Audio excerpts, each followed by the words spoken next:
Jesús. Amén. Amén. Hemos estado leyendo el libro de Romanos en Iglesia en Casa y la semana pasada terminamos el libro de Romanos e iniciamos Corintios. Hoy mi intento esta mañana es enfocarme en dos secciones de Romanos que vimos en Iglesias en Casas, pero también que son bien importantes. Hay una sección que hoy vamos a trabajar, pero quiero como darte también como un resumen de todo el libro de Romanos, si es que puedo hacerlo, porque es un libro tan profundo y vimos tantas cosas profundas. Yo les pregunté esta semana a algunas personas de qué fue lo que Dios les habló, les enseñó a través del libro de Romanos, y unas personas dicen: Dios me enseñó a perdonar y amar. ¿Se me explico? Otras me decían: entendí de que soy libre del pecado. Y parte de lo que vimos en el libro de Romanos, vimos del capítulo 6 al 8, vimos una exposición de Pablo sobre la situación del pecado, el problema del pecado. Y empezó él a hablar sobre que en Cristo, cuando Jesús murió y resucitó en la cruz, Él le quitó el poder que el pecado tenía sobre nosotros. ¿Ok? Quitó el poder. El pecado tenía un poder. Antes de nosotros recibir a Jesús como Señor y Salvador, el pecado tiene poder sobre nosotros. Esto es lo que pasa. Si tú no rindes tu vida a Jesús, vas a pecar. ¿Ok? Y no tienes otra opción. Vas a querer hacer lo bueno, porque sabes que hay cosas que son malas, pero al final terminas haciendo lo malo. Eso lo vimos en el capítulo 7 de Romanos. Pero en el momento que Jesús entra en nuestra vida, nos hace una nueva creación, ¿ok? Y ahora eres libre del pecado. ¿Qué significa eso? Significa de que el pecar ahora se convierte en una opción, porque el pecado no tiene poder sobre tu vida. Eso lo vimos en el capítulo 6 y 7 de Romanos. Entonces ahora somos libres del pecado. Ahora podemos vivir para Él. Totalmente podemos vivir para Dios. ¿Ok? Y la fórmula de poder vivir para Dios que leímos estaba en el capítulo 6, que dice: ahora por lo tanto, entréguense totalmente a Dios. Y al entregarnos a Él, a dedicar nuestras vidas a Él, entonces podemos ser guiados por el Espíritu, porque Él dice: pues tú puedes ser guiado por la ley, pero la ley te va a llevar a la muerte, o puedes ser guiado por el Espíritu que te va a llevar a la vida. Y eso es lo que sucede. Dice: entréguense a Dios y sean ahora guiados por el Espíritu. Y es parte de lo que entendimos y aprendimos del libro de Romanos. Y muchas cosas. Hay unas cosas curiosas en el libro de Romanos.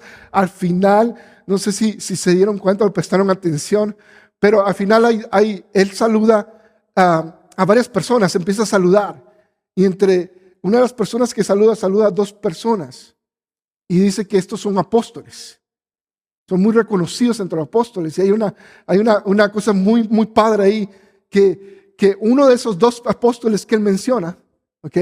Porque hubieron aproximadamente 25 apóstoles en la Biblia, ¿ok? Aparte de los 12 que Jesús escogió, ¿ok? Está Bernabé, está Pablo, está Apolos, y están estos dos en el último capítulo de Romanos, y uno de los dos es una mujer, en un apóstol. Entonces es bien interesante. Miren las caras ese, no sabían, pero es interesante eso, ¿ok? Apóstol, la apóstol. El apóstata. Pero es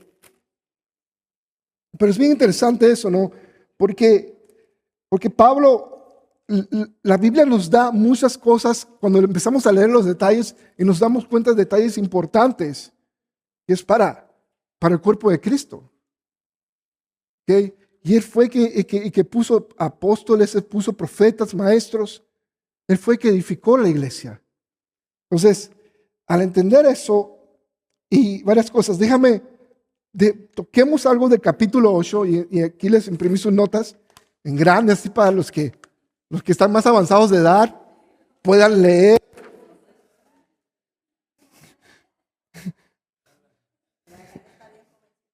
Si está muy pequeño me dicen y lo puedo No, le puedo imprimir una hojota.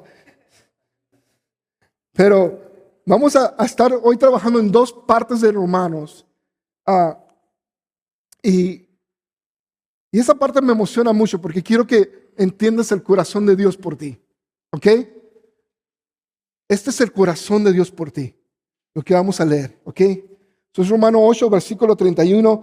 ¿Qué podemos decir acerca de este maravilloso, de cosas tan maravillosas como estas? Si Dios está a favor de nosotros, ¿quién podrá ponerse en nuestra contra?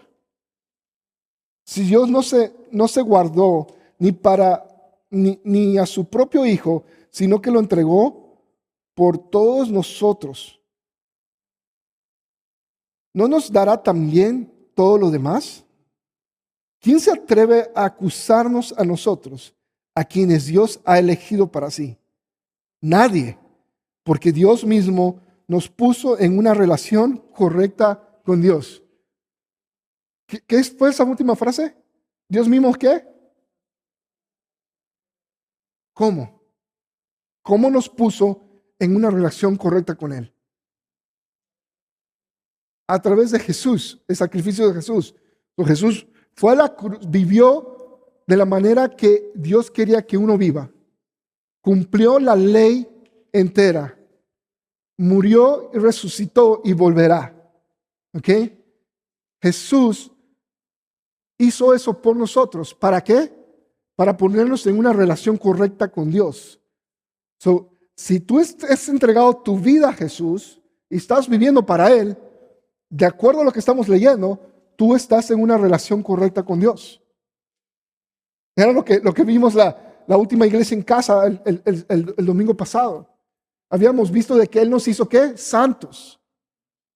Y decíamos que somos un sacrificio vivo y santo. Y decíamos, ¿qué significa lo de sacrificio vivo? Y lo definíamos y hablábamos, ¿y cómo podemos hacernos santos? Y decíamos, no podemos nosotros hacernos santos porque Él nos hace santos. Nosotros no podemos hacer nada para ser santos. Él nos hace santos. ¿Cómo? Por el sacrificio de Jesús en la cruz. Él nos puso en una relación correcta con Dios. Eso significa que, y lo vimos creo que es el capítulo 7 o 8, que Él habla de que ahora podemos llegar a Él y decir, Abba, Abba Padre. Pasamos de ser creación a ser hijos, porque nos adoptó. Y porque nos adoptó, porque nos puso en relación correcta, Él nos hizo deseable para Él. Él nos hizo para que Él hizo todo lo posible para que tú y yo tengamos esa relación correcta para poder ser sus hijos. Él pagó el precio, Él hizo todo. Es básicamente, te lo pongo en términos así, Él construyó una casa para ti, para que tú puedas vivir y tú no tienes que hacer nada. Solo tienes que creer en Él y rendir tu vida a Él. Es gratis, escucha bien, es gratis, pero cuesta todo. ¿Tiene sentido eso? Es gratis, la salvación es gratis, pero va a costarte todo.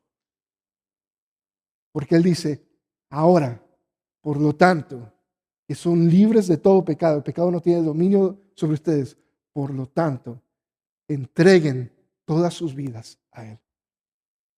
Es gratis, pero te va a costar todo. Es rendir toda tu vida y tu corazón a Él. Vivir para Él. ¿Dónde me quedé? Ok, verso 35. ¿Acaso hay algo que pueda separarnos del amor de Cristo? ¿Será que Él ya no nos ama si tenemos problemas o aflicciones, si somos perseguidos o pasamos hambre o estamos en miseria o en peligro o bajo amenaza de muerte? Déjame parar ahí. El verso 34 dice, entonces, ¿quién nos condenará? Nadie, porque Cristo Jesús murió por nosotros y resucitó por nosotros y está sentado en lugar de honor a la derecha de Dios y intercede por nosotros. ¿Quién intercede por nosotros? ¿Quién? ¿Quién es el único intercesor entre Dios y el hombre? ¿Hay otra persona? No, es solo Jesús que intercede por nosotros. ¿Ok? Fíjate bien. Dice, ¿acaso hay algo que nos pueda separar del amor de Dios? Y mira lo que dice, porque aquí quiero desmentir algo muy importante, porque en nuestro ámbito religioso, ya sabes, nos gusta hacer religión, ¿ok? Y nos gusta empezar a crear cosas que no son ciertas. Hay personas que dicen de que si te va mal o tienes un problema, es porque estás mal con Dios, ¿ok? Eso es una mentira, porque aquí Pablo no solo está haciendo una pregunta, pero cada pregunta, cada cosa que él escribe, insinúa algo. Si le está escribiendo a los romanos, ¿ok? La iglesia en Roma era una iglesia perseguida, ¿ok? Él está diciendo a ellos, ¿acaso hay algo que nos pueda separar del amor de Cristo? ¿Será que Él ya no nos ama si tenemos qué? Que si tenemos qué problemas, si tenemos aflicciones, si somos perseguidos o pasamos hambre. Entonces, si estás pasando hambre, ¿quiere decir que estás fuera de la voluntad de Dios? No. El que te vaya mal no es un indicador de tu relación con Dios, porque van a venir cosas malas. La promesa de Dios no es que todo te va a ir bien en la vida. La promesa de Dios es que en medio de las situaciones difíciles, Él es tu refugio. Él va a estar para ti. Y la promesa de Dios aquí en Romanos es que no importa si estás pasando situaciones difíciles o hambre o lo que sea, no hay nada que te pueda separar del amor de Dios. ¿Comprendes eso? No hay nada que te pueda... Y yo trataba de explicar anoche a mi hija eso. Y yo le leí este versículo y le decía a Zoe, dije, mira Zoe, esto fue algo que me llamó mucho la atención. Le decía, verso 37, claro que no. A pesar de todas las cosas, nuestra victoria absoluta está en medio de Cristo que nos amó. Estoy convencido de que nada jamás pueda separarnos del amor de Dios.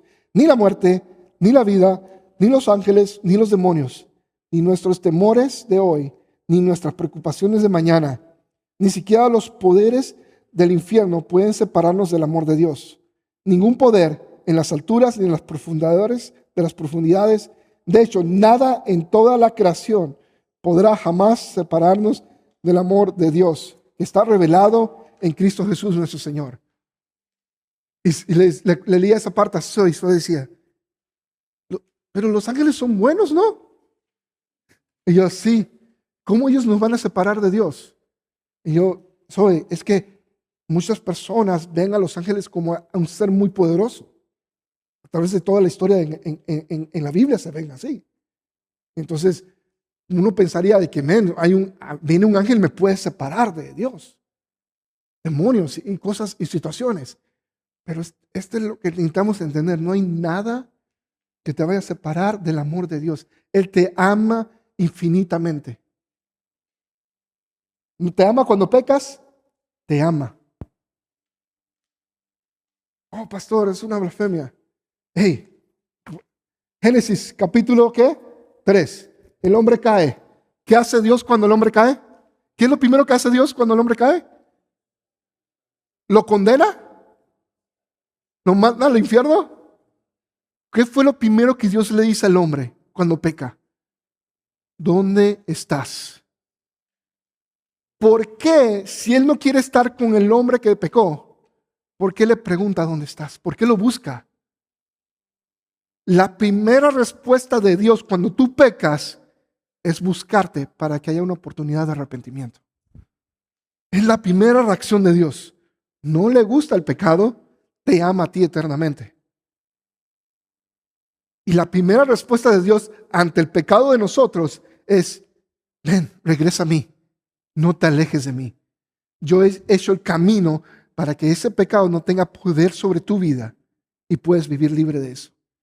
Pero entrégate a mí. Es lo que hace Dios. No hay nada que pueda separarte del amor de Cristo Jesús por nosotros, por lo que hizo en la cruz en tu vida. Ahora, ¿puedes decir eso? ¿Puedes decir conmigo a las 3, nada me puede separar del amor de Dios? 1, 2, 3. Nada me puede separar del amor de Dios. Ahora, ¿lo crees? ¿O todavía te dices? Vamos a decir otra vez. 1, 2, 3. Nada me puede separar del amor de Dios. Otra vez. 1, 2, 3. Nada me puede separar del amor de Dios. ¿Por qué eso es tan importante? Porque ¿cuántos de nosotros la regamos muchas veces? Quiero que entiendas eso.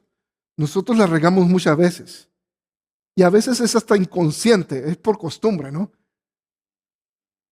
Y cuando nos damos cuenta que le hemos fallado a Él, pensamos esto: Dios no me ama. Dios no me va a amar. Y la razón por la que pensamos de esa manera es porque ¿cuántos de nosotros hemos aprendido desde niños que debemos ganarnos el amor? Todos. Todos hemos tratado de ganarnos el amor de amigos. En el kinder, el que lleva más dulce tiene más amigos. ¿Sí me explico? Nos ganamos, hacemos algo para ganarnos el amor. Y cuando no hacemos algo bien, pensamos que las personas nos dejan de amar. Cuando nos equivocamos o nos peleamos o algo así. Y cuando ofendemos a Dios, por naturaleza de cómo nos comportamos entre nosotros, pensamos de que Dios nos deja de amar. Pero ¿qué dice la Biblia?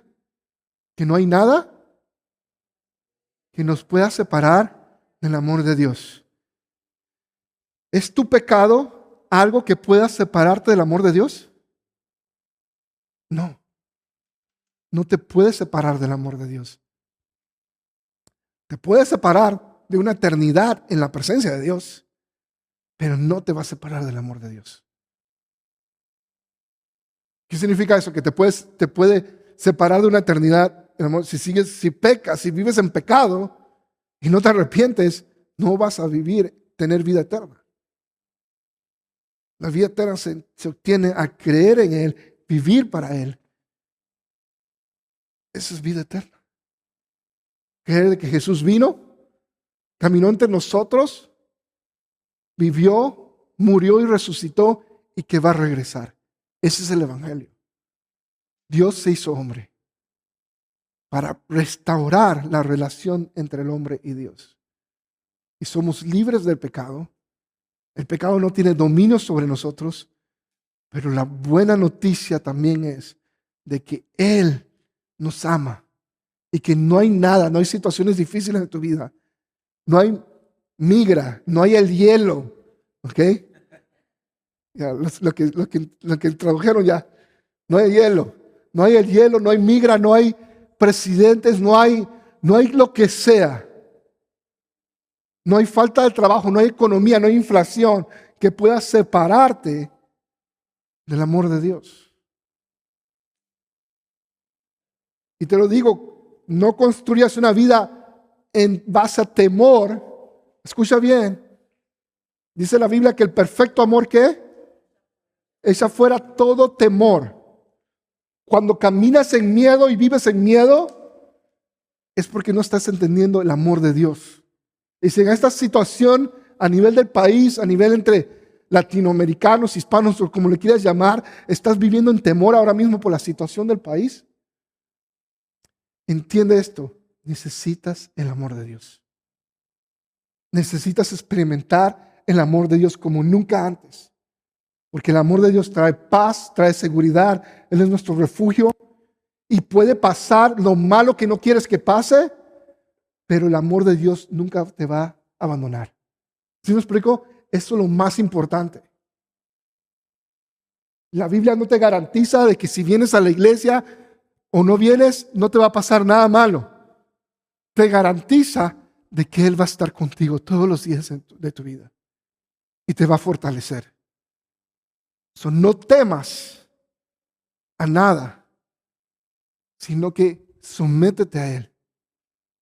Confía en Él. Él es tu paz. Él es todo. Y conócelo estos meses, estos años. Conócelo como el príncipe de paz. No permitas que el temor te apodere. Y no tomes decisiones. Escucha bien.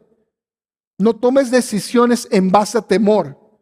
Toma decisiones en base a la voluntad de Dios. Pregúntale, escúchalo Y si no tienes respuesta, espera la respuesta. No tomes decisiones en base a temor. Toma decisiones en base al amor de Él, a lo que Él te va a hablar directamente. Porque Él quiere que tú le preguntes. Él conoce tu destino. Amén. ¿Estamos bien? ¿Dónde me quedé? ¿En el 36? ¿En el 38? Ok. Entonces, esa era una sección que para mí era muy importante hablarlo. No lo hablamos mucho en las iglesias en casa, pero pensé que sería bueno retomar esta parte del amor de Dios, porque no es solamente algo que ya hemos escuchado antes, pero es algo muy importante para nosotros. Entender que no hay nada que nos pueda separar de Dios, ni la muerte, ni la vida, ni los ángeles, ni los demonios, ni nuestros temores de hoy. ¿Cuáles son tus temores de hoy? Ni nuestras preocupaciones de mañana, ni siquiera los poderes del infierno pueden separarnos del amor de Dios. Ahora vamos a Romanos 12, ¿les parece? Romanos capítulo 12. Dice, por lo tanto, amados hermanos, les ruego que entreguen su cuerpo a Dios por todo lo que Él ha hecho a favor de ustedes. ¿Se acuerdan lo que les había dicho de que la solución que propone Pablo para vivir para Dios completamente es que entregar todo nosotros, todo lo que somos, entregárselo a Dios, vivir para Él? Dice que sea un sacrificio vivo y santo, la clase de sacrificio que a Él le agrada. Esa es la verdadera forma de adorarlo. ¿Cómo es la verdadera forma de adorarlo? Es siendo un sacrificio que entreguemos nuestros cuerpos a Él como un sacrificio vivo. ¿Ok? Escucha bien, la adoración que le agrada es cuando tú te entregas totalmente a Él. ¿Ok? Eso significa ser un sacrificio vivo. Cuando tú te entregas todo sin reservas, escucha bien, cuando tú le entregas todo lo que tú eres a Él sin reservas, eres un sacrificio vivo. En el momento que tú empiezas ok Dios, puedes tomar todo esto, pero este cuartito de mi vida, no lo estás entregando todo. Yo digo, pero cuando tú te entregas todo a Él, eres un sacrificio vivo. ¿Qué significa eso? Pues significa cuando tú entregas y rindes a Él todo lo que tú eres, tus sueños, tus deseos, tu futuro, tu presente, tu pasado, lo entregas a Él. Y este es el asunto, porque es fácil decir, ok, puedo entregar mi futuro a Dios, porque no lo estás viendo, ok, no lo conoces. Más o menos es fácil entregar tu presente, porque si estás segura que no tienes otra opción, dices, no, pues no tengo otra, te lo entrego, ok. Pero tu pasado, porque tu pasado es parte de ti.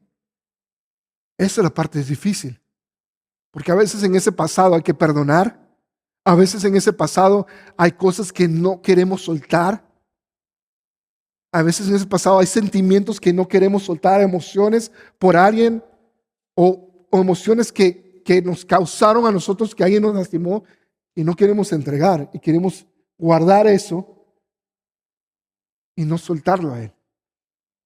Por eso Él dice, sean un sacrificio vivo, pasado, presente, tu futuro. Es fácil entregar el futuro, pienso yo, a menos para mí. Es más o menos fácil entregar tu presente, pero entregar tu pasado a Él es lo difícil. Y no importa si te has equivocado muchas veces en el pasado, sino que a veces el pasado lo guardamos. Porque de cierta manera el pasado nos ha definido, ¿verdad? Somos lo que somos hoy por causa del pasado. Pero quiero que entiendas esto, la opción que Dios te da.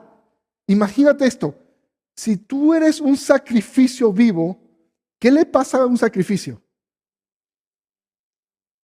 No es tan difícil. ¿Qué le pasa a un sacrificio? Si yo sacrifico a un animal, ¿qué le va a pasar a ese animal? Va a ser barbacoa, ¿no? ¿Sí me explico? Si yo sacrifico un cabrito, es barbacoa. Muere. ¿Comprendes eso? Si tú te entregas a Él como un sacrificio vivo, ¿qué te va a pasar a ti? ¿O qué debería, o cuál es la idea? Que mueras. ¿Y qué pasa después del sacrificio? ¿Qué tienes? Una nueva vida en Él. Entrégate como un sacrificio vivo y santo. Oh, pero ¿cómo yo puedo hacer un sacrificio santo? No puedes. Él te hace santo por su sangre. La parte de ser santo, de ese sacrificio vivo, Él ya lo hizo por ti. La parte de entregar tu pasado, presente y futuro es una decisión que debes tomar. Que espero que esta mañana, si no la has hecho, lo puedes hacer. Y no me refiero a salvación. Me refiero a que puedas llegar a Él y adorarlo de la forma que Él quiere ser adorado. Porque es lo que dice. Dice, esta es que sea un sacrificio vivo y santo. La clase de sacrificio que a Él le agrada. Esa es, ¿qué? La verdadera forma de adorarlo. La verdadera forma de adorarlo. La verdadera forma de adorarlo no es una canción específica, no es alabanza y adoración, no tiene nada que ver con música la adoración. De hecho, si estudias la adoración en la Biblia, no tiene nada que ver con música. La música no empieza hasta el tabernáculo de David. Antes de eso, todo lo que era adoración era morir. Era sacrificio.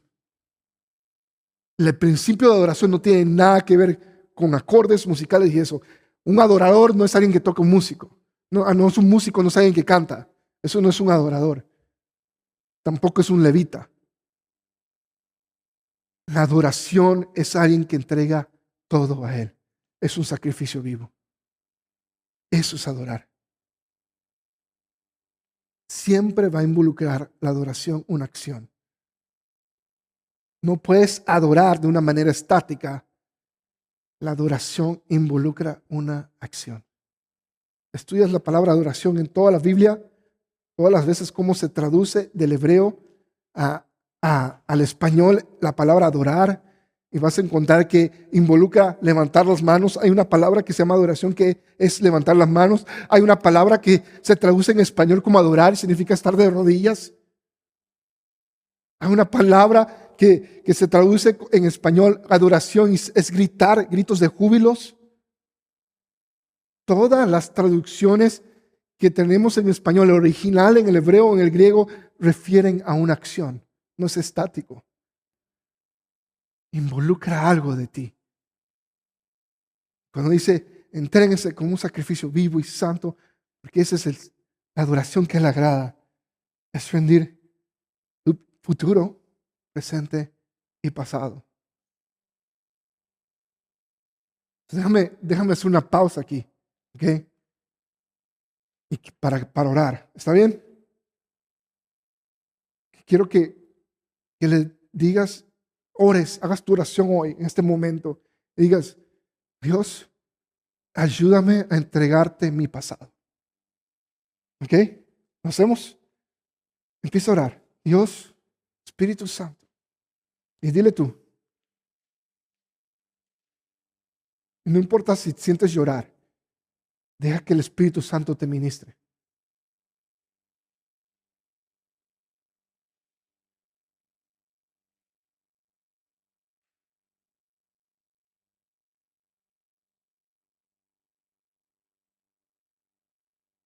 Padre, gracias porque podemos ir a ti y esta mañana queremos ser un sacrificio vivo para ti.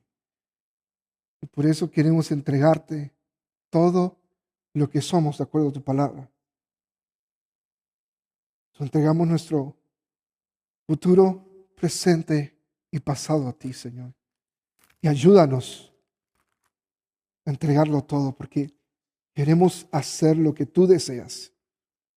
En tu nombre, Jesús. Amén. Verso 2 dice, no imiten las conductas ni las costumbres de este mundo. Más,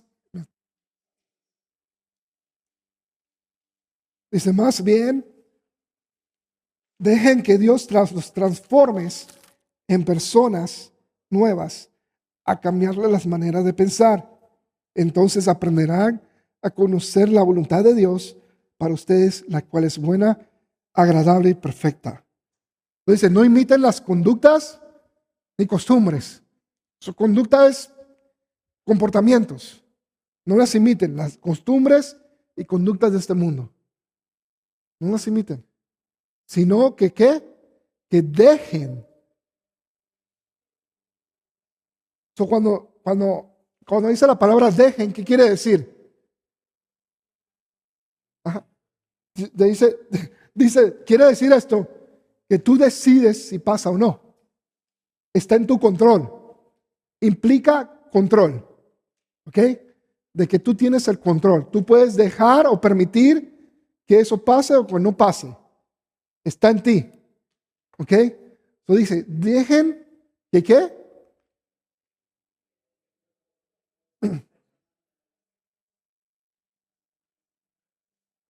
Dejen que Dios los transforme en personas nuevas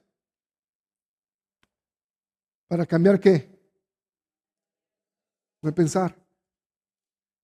¿Ok? ¿Te acuerdas lo que decías de que somos una nueva ¿qué? Creación. Dejen que Dios los transforme en personas nuevas para que cambien la manera de pensar. So,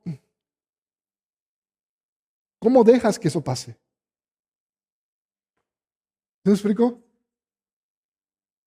¿Cómo permites que Dios haga eso? Pablo nos está dando la respuesta antes de eso. Está diciendo, entréguense completamente a Dios. El problema es que sabemos que eso es realmente lo que queremos hacer, pero no queremos porque ese cuartito dentro de nosotros es muy especial. Porque ese cuartito nos ha definido cómo somos. Ya sea que haya sido una buena experiencia o mala experiencia. Yo explico, nos ha definido. Somos lo que somos por lo que pasó. ¿Sí me explico? Y no lo queremos soltar. Si te sientes incómodo, Dios te está hablando. No tengo otra forma de decírtelo. Entonces, cuando no entregamos eso a Dios, no vamos a poder dejar que Él cambie nuestra manera de pensar. Y no vamos a ser transformados. Porque ¿qué pasa cuando cambias tu manera de pensar? Cambias tu manera de actuar. Porque si lo que piensas es lo que haces, ¿verdad? Grandes filósofos dijeron pienso y luego ¿qué? Existo. ¿Ok? Porque lo que está aquí en tu mente, como piensas, es como vas a actuar. Si tú piensas que todo el mundo te quiere hacer daño, no vas a confiar en nadie. ¿Sí me explico? Pero si dejas que Dios cambie y transforme tu manera de pensar, vas a aprender a amar a otros. Pero a veces no lo hacemos porque vivimos tal experiencia y no la hemos entregado. Por eso Él dice tantas veces, entreguen su cuerpo.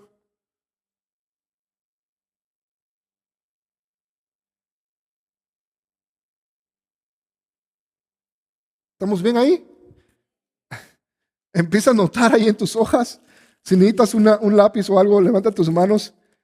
Pero empieza a notar, porque mira, quiero que entiendas esto. Esto no es un momento de que hay un llamado al altar, vienes, lloras, dejas tus mocos aquí y ya estás transformado. ¿Sí me explico? Puede pasar esas cosas. Puede pasar eso en ese momento, pero esto se trata de algo de cada día, hacer un sacrificio vivo para Él. ¿Sí me explico? No es algo de una sola experiencia.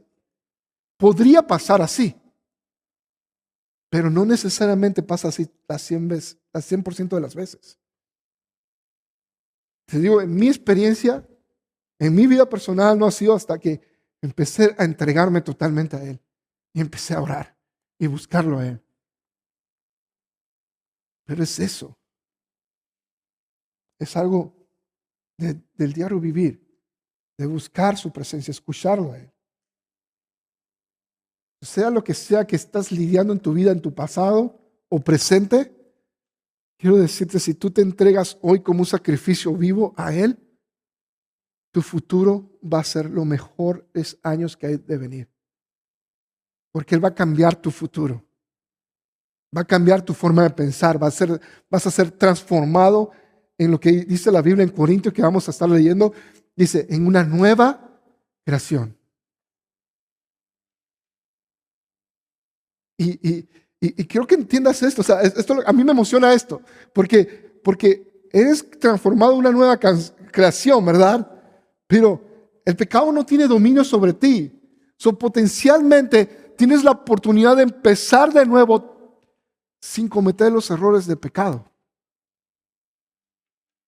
Si te entregas totalmente a Él. No es como que, a ver si no peco. No tiene el pecado poder sobre tu vida. Cuando comprendes esto y luego vas al primera de Juan, entonces se entiende por qué Juan es así. Porque Juan es muy tajante. Dice, si hay pecado de ti, no eres hijo de Dios. Pero si lees Juan sin entender Romanos, te dices, pues, ¿qué es lo que Juan hacía que yo no le entiendo? Pero es porque Pablo te explica y te dice que el pecado no tiene poder sobre ti. Entonces, si eres hijo de Dios, no deberías pecar. Entonces ahora el primera de Juan tiene sentido. En vez de ser un libro que no lo voy a tocar porque me voy a sentir condenado.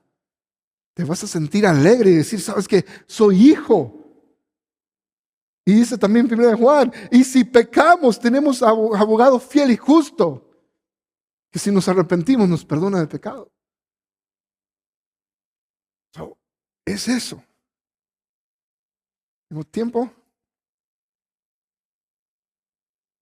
Vamos a saltar. Vamos a leerlo. Verso 3. Basado en el privilegio y la autoridad que Dios ha dado, les advierto a cada uno de ustedes lo siguiente. Ninguno se crea mejor de lo que realmente es. Sean realistas. Sean realistas al evaluarse a ustedes mismos. Háganlo según la medida de fe que Dios les haya dado. Así como nuestro cuerpo tiene muchas partes, cada parte tiene una función específica, y el cuerpo de Cristo también. Nosotros somos las diversas partes de un solo cuerpo y nos pertenecemos unos a otros. ¿A quién le perteneces? A unos a otros. Eso cambia mucho, ¿verdad? ¿Comprendes eso? Nos pertenecemos unos a otros. ¿Por qué? ¿Por qué nos pertenecemos unos a otros? Piensa en lo que leímos. Porque somos el cuerpo de Cristo. Entonces, si nos pertenecemos unos a otros, lo que te afecta a ti, me afecta a mí, aunque no lo quiera reconocer. Ese pasado, y sí, voy a picarle a eso. Ese pasado, porque de verdad siento en mi espíritu que Dios quiere lidiar con nuestro pasado. ¿Ok? Ese pasado no solamente te afecta a ti, sino a todos. Y si el cuerpo es sano, su iglesia es sana. Y por eso Él quiere que le entregues eso. Porque Él quiere lidiar con eso hoy, en tu vida. Somos un cuerpo, ¿ok? Y lo que nos afecta a todos. ¿Ok? Dice, Dios en su gracia, verso 6, nos ha dado dones diferentes para hacer bien determinadas cosas. Por lo tanto, si Dios te dio la capacidad de profetizar, habla con la fe que Dios te haya concedido. Si tu don es servir a otros, sírvelos bien. Si eres maestro, enseña bien. Si tu don consiste en animar a otros, anímalos. Si tu don es dar, hazlo con generosidad. Si tu don te ha dado la capacidad de liderar, toma la responsabilidad en serio. Y si tienes el don de mostrar bondad a otros, hazlo con gusto. Déjame tratar de hablar brevemente sobre esto de los dones. ¿Ok? Dios le ha dado dones a su iglesia. Significa a nosotros. ¿Ok? Algunos tienen el don de profecía, el don de enseñanza, el don de maestro, el don de lenguas y esas cosas. Todos tenemos diferentes dones. ¿Ok? Hay personas específicas que tienen el don de sanidad. ¿Ok? Pero Dios le da autoridad a toda la iglesia para sanar. ¿Sí tiene sentido? Ok.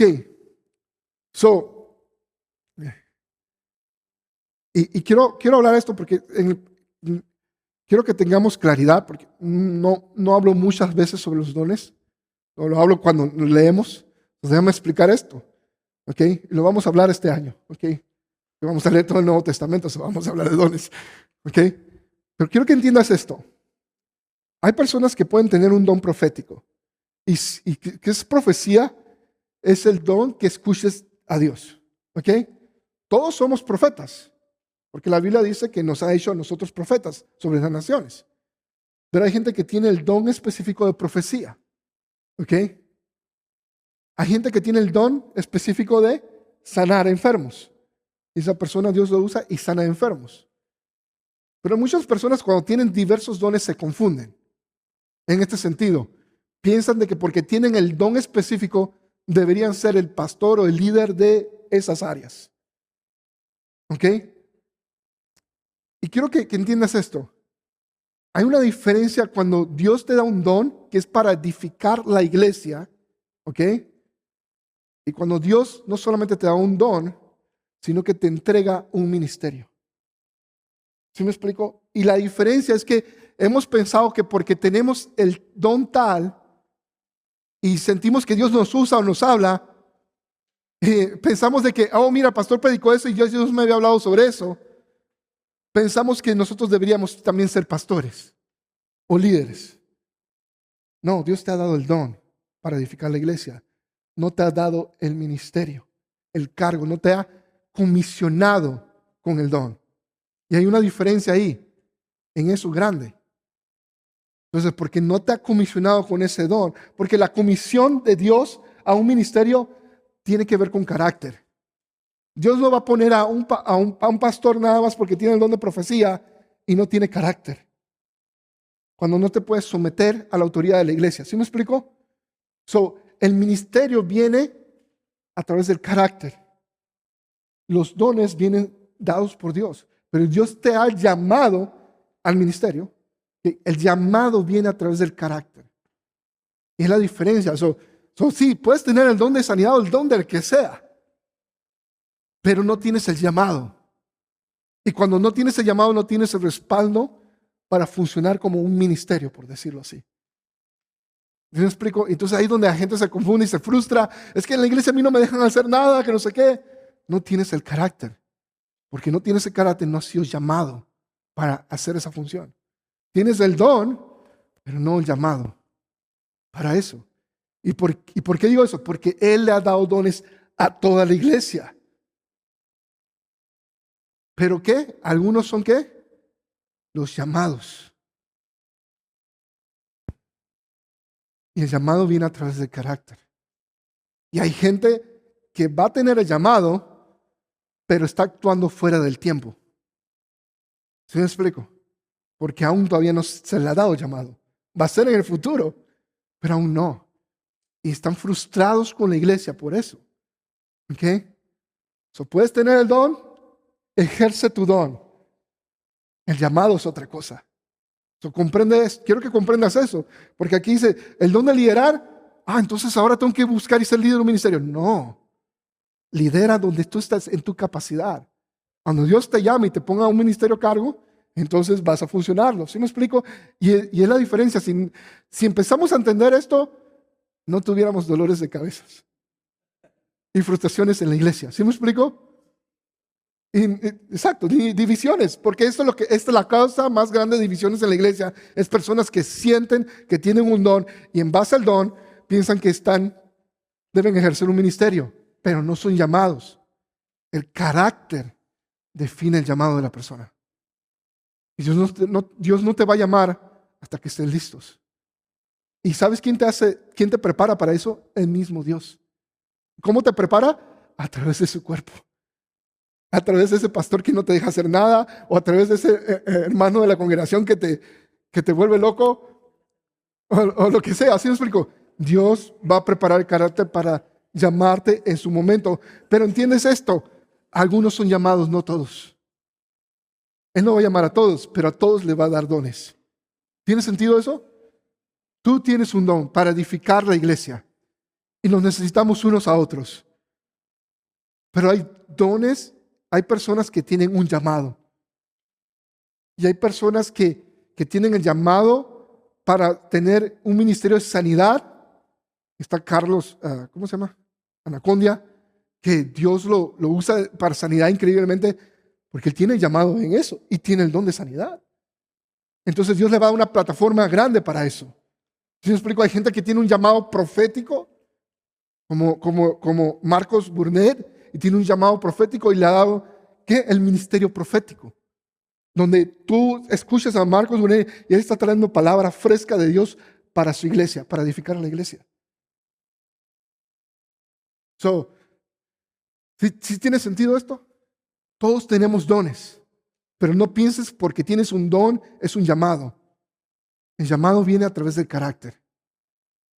Y Él va a usar sus dones que Él pone a nosotros para edificar la iglesia. ¿Tiene sentido eso?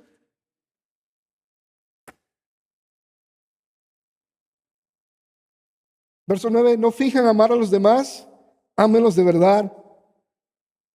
Y lo dejamos ahí. No finjan amar a los demás, ámenlos de verdad. Dios quiere que seamos su iglesia. Pero esto es lo que yo estoy entendiendo hoy. De que Él te ama y que no hay nada que pueda separar ese amor que Él tiene por ti. Pero Él quiere que tú seas, ¿qué? Un sacrificio vivo y santo. Y Él te ha hecho parte de su iglesia. Entonces sé ese sacrificio vivo y santo. Y entrégate a Él. Si Ceci y Manuel me ayudan.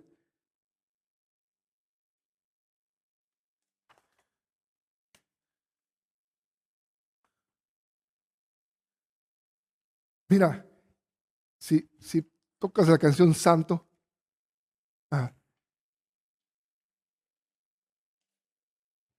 quiero que entiendas esto. El sacrificio no se trata de ti. ¿Ok? Se trata de nosotros morir. ¿Sí me explico? Se trata de Él. Cuando haces un sacrificio para Él, es acerca de Él. Tú no es como que, ay Dios, aquí voy y te entrego todo. ¿Sí me explico? Nada más entrégalo todo. No hagas un show acerca de ti. Di, Señor, te entrego todo. No puedes hacer algo acerca de ti. Si lo quieres adorar, no puedes enfocar acerca de ti. Pero es que tú no entiendes. No, sí, Él entiende. Y por eso quiere que lo entregues todo.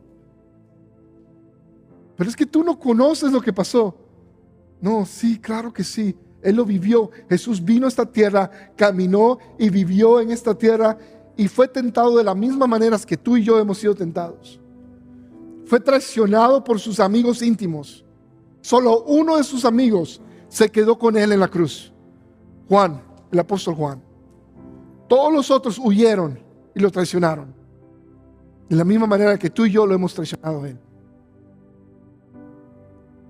Pero te digo esto, Él vivió cada uno de los sentimientos que tú sientes hoy, Él lo ha vivido. Y puedes venir a Él. Este es mi consejo esta mañana. Yo no voy a orar por ti a menos que Dios me lo pida. Pero este es el momento en adorarlo a Él, en espíritu y en verdad, y darle la adoración que Él merece. Lo que tienes que hacer para darle esa adoración es entregarlo a Él todo. ¿Ok? So, mi invitación es que simplemente lo entregues todo y lo rindas a Él.